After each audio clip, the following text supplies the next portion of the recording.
Kalau malam sudah menunjukkan jam 9, berhati-hatilah dengan suara yang datang dari luar rumahmu.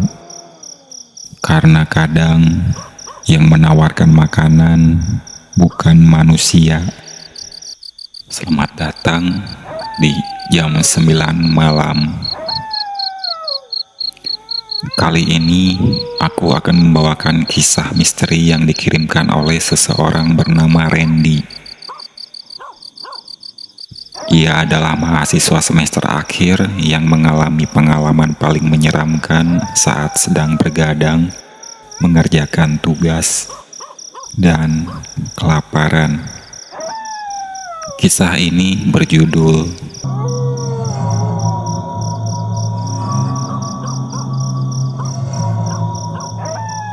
Nasi goreng malam itu membuat perutku sakit. Bukan karena racun, tapi karena yang menjualnya sudah mati.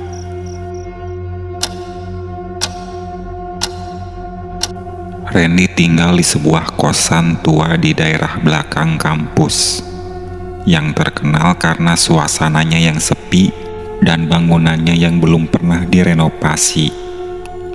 Malam itu, sekitar pukul 11:30, ia masih sibuk menatap layar laptop.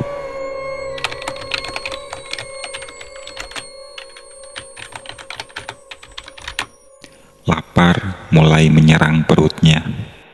Sambil menggaruk kepala, Randy berpikir, kayaknya ada tukang nasi goreng lewat deh tadi.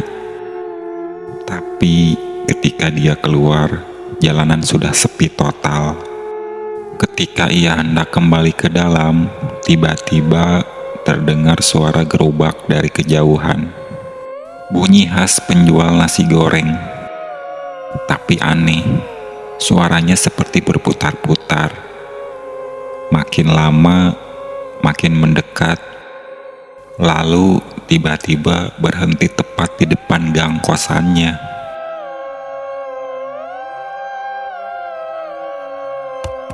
Dengan penuh semangat, Randy langsung turun. Di ujung gang, samar-samar terlihat siluet gerobak. Ada pria tua memakai topi caping berdiri di belakangnya. Randy sempat merasa heran karena penjual itu tidak menyahut apapun ketika disapa. Tapi karena lapar, ia tetap memesan seporsi nasi goreng pedas. Tanpa sepatah kata, si bapak langsung memasak. Asap mengepul dari wajan, aroma nasi goreng tercium wangi. Tapi ada bau lain yang menyelip, bau anyir, seperti daging busuk. Randy sempat menutup hidung, tapi mengira itu dari selokan dekat situ. Ia tidak curiga, bahkan senang karena porsinya terlihat besar. Ia bayar dan kembali ke kamar. Saat nasi goreng itu dibuka, terlihat seperti biasa. Tapi saat suapan pertama masuk ke mulutnya, tiba-tiba lampu kamar mati. Randy sontak kaget. Ketika ia menyalakan senter ponsel, sekelebat bayangan melintas di sudut matanya. Ia menoleh, tak ada apa-apa. Randy kembali duduk, menatap nasi goreng yang baru saja ia makan satu suap. Ada rasa aneh yang menyelip, seperti bau darah. Ia cicipi lagi, rasanya enak. Tapi ada sensasi pahit di ujung lidahnya. Lampu kembali menyala, dan ketika cermin di mejanya memantulkan bayangan, Randy melihat sesuatu berdiri di belakangnya. Refleks ia menoleh, tidak ada siapa-siapa. Tapi bulu kuduknya berdiri semua. Suasana jadi hening. Bahkan suara jangkrik pun hilang. Ia menelan ludah, mencoba fokus makan. Tapi semakin dikunyah, semakin lidahnya mati rasa. Ia memuntahkan suapan ketiga ke tisu. Dan darah. Randy panik. Ia bangkit dari kursi dan memeriksa nasi gorengnya. Di antara nasi dan sayur, ada potongan daging kehitaman, seperti sudah membusuk.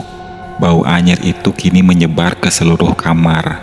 Randy membuka jendela, dan saat itu, dari luar jendela, wajah si penjual nasi goreng muncul diam-diam menatap masuk tanpa suara. Hanya tatapan tajam, kosong, dan seperti menggigil. Randy menutup jendela dengan keras dan menarik tirai. Ponselnya langsung ia pegang, tapi ketika hendak menelepon temannya, sinyal hilang, lampu kembali padam.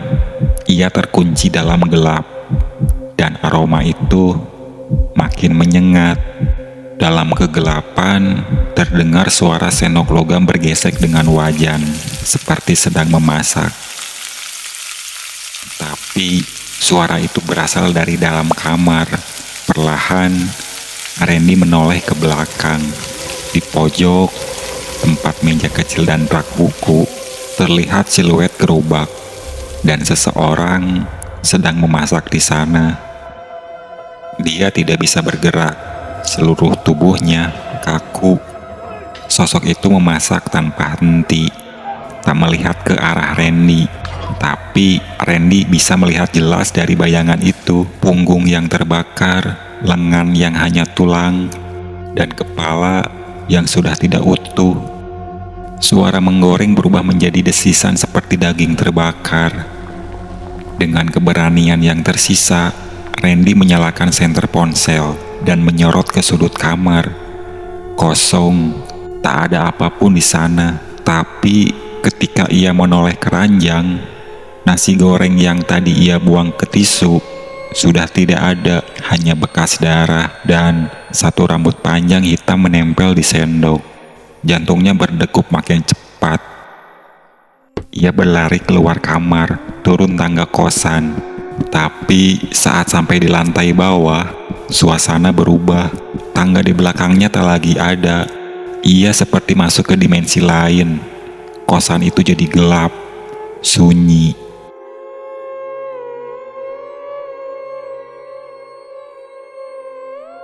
Dan lorong-lorongnya seperti tak berujung. Dari lorong kanan terdengar suara,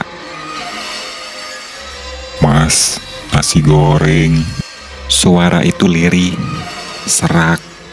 Randy mundur pelan, tapi tubuhnya terbentur dinding. Dan ketika ia mencoba mencari jalan keluar, jalan itu terus berputar-putar, membawa dia kembali ke tempat yang sama. Di ujung lorong, lampu neon menyala satu. Di bawahnya, gerobak nasi goreng berdiri sendiri. Wajan di atasnya mengepul. Dan di depannya, ada tumpukan kepala manusia. Masing-masing menatap ke arah Randy. Mulutnya terbuka seakan ingin berteriak tapi tak bersuara. Randy mencoba menahan muntah. Matanya tak bisa lepas dari pemandangan mengerikan itu. Kepala-kepala itu bukan hanya diam. Perlahan, bibirnya bergerak, menyuarakan kalimat yang sama. "Jangan dimakan. Jangan dimakan. Dia bukan manusia lagi." Suara itu seperti gumaman, menyatu, sampai menjadi pekikan di telinganya. Seketika, semua lampu padam. Dan dari kegelapan muncul cahaya kecil seperti api kompor menyala. Cahaya itu menyoroti sosok penjual nasi goreng, tapi bukan manusia. Matanya hitam, kosong, tubuhnya hangus, dan di tangannya ada tangan manusia lain yang ia iris perlahan dan digoreng dalam wajan panas itu. Randy mundur, terhuyung, tapi lantai kos berubah menjadi seperti tanah becek. Kakinya terbenam, dan saat ia melihat ke bawah, tanah itu ternyata bukan tanah. Itu adalah nasi goreng, berlumur darah. Tangannya meraba dinding, mencari jalan. Tapi yang ia sentuh adalah daging mentah, berdenyut, Tiba-tiba bisikan itu datang lagi, tapi kali ini lebih dekat. "Kamu sudah makan ya?" Kamu sudah makan ya? bisiknya. Napas Randy terhenti. Suara itu berasal dari belakang telinganya. Perlahan ia menoleh, dan hanya sejengkal dari wajahnya, penjual nasi goreng itu sedang tersenyum. Tapi senyumnya tidak punya bibir. Ia menjerit, lari sekuat tenaga, mendorong pintu kos, dan berhasil keluar. Tapi dunia luar sudah tak sama. Jalanan sepi, langit merah, semua bangunan di sekelilingnya hangus, gosong seperti habis terbakar. Dan di ujung jalan ada rombongan orang mendorong gerobak nasi goreng, menyanyi pelan. Nasi goreng malam ini buatmu mati pelan-pelan. Randy bersembunyi di balik tiang listrik yang gosong. Tubuhnya gemetar. Ia menatap ke arah para penjual nasi goreng yang kini makin dekat. Langkah mereka lambat, tapi teratur, dan mereka semua memiliki wajah yang sama. Wajah si penjual tua dari tadi malam. Tapi satu hal yang membuat Randy hampir pingsan, wajah-wajah itu adalah wajah teman-teman kosnya yang sudah hilang minggu lalu. Satu persatu gerobak itu berhenti. Bunyi spatula menghantam wajan terdengar nyaring. Namun tak ada nasi, tak ada api, hanya tangan manusia yang mereka aduk-aduk. Suara mereka seperti doa yang dilafalkan sambil menangis. "Semua yang pernah makan harus jadi bahan. Semua yang pernah makan harus jadi bahan." Di salah satu tenda, ia melihat dirinya sendiri sedang duduk makan nasi goreng sambil tersenyum. Tapi mulut versi dirinya itu penuh darah. Tiba-tiba dunia berhenti. Tidak ada suara, tidak ada gerakan. Hanya satu suara yang terdengar seperti rekaman rusak. "Kembali ke awal. Kau harus kembali ke warung itu." Dan saat Randy mengedipkan mata, ia sudah berada di kursi plastik merah di depan gerobak si penjual tua. Piring nasi goreng kembali tersaji, dan di atasnya ada potongan jari. Penjual itu kini berbicara untuk pertama kalinya. Suaranya serak, berat, seperti suara batu yang bergesekan. "Kamu sudah makan kan? Berarti kamu milikku sekarang." Randy mencoba menolak, tapi tubuhnya tak bisa digerakkan. Ia hanya bisa menatap nasi goreng itu, dan perlahan tangannya mulai menyuapinya ke mulut, walau air mata mengalir deras. Satu suapan, dua suapan, Randy tak kuasa menghentikan gerakan tangannya. Ia menangis, mual, tetapi tubuhnya seperti bukan miliknya lagi. Setiap suapan terasa pahit, panas, dan getir, seperti menelan bara api yang menyimpan kenangan kelam. Dan tiba-tiba ia mendengar suara-suara, bukan hanya satu, tapi banyak. Jeritan, tangisan, rengekan orang-orang yang ternyata menjadi bagian dari nasi goreng itu. "Tolong, tolong, tolong kami, keluarkan kami dari sini." Piring sudah hampir kosong. Tubuh Randy berkeringat dingin, wajahnya pucat, dan perutnya mulai berdenyut sakit. Penjual itu tertawa.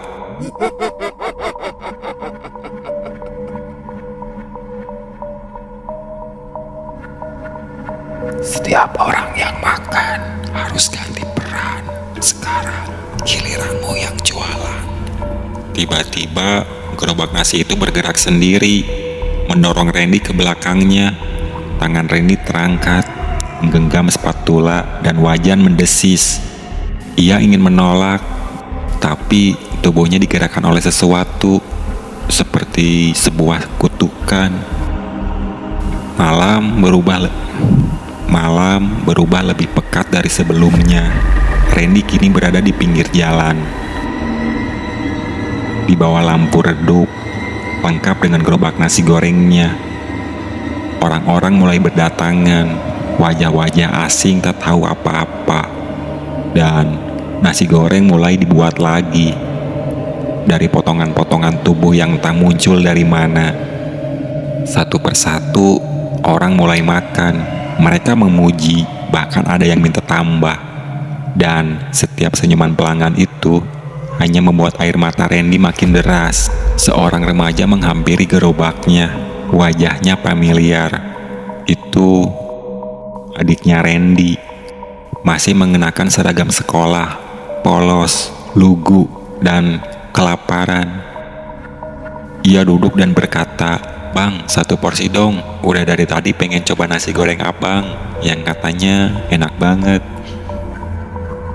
Randy ingin berteriak, ingin mendorong adiknya menjauh, tapi suaranya terkunci.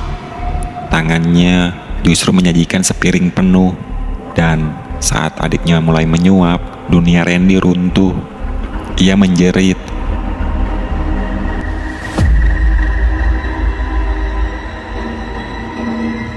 hanya dalam hati.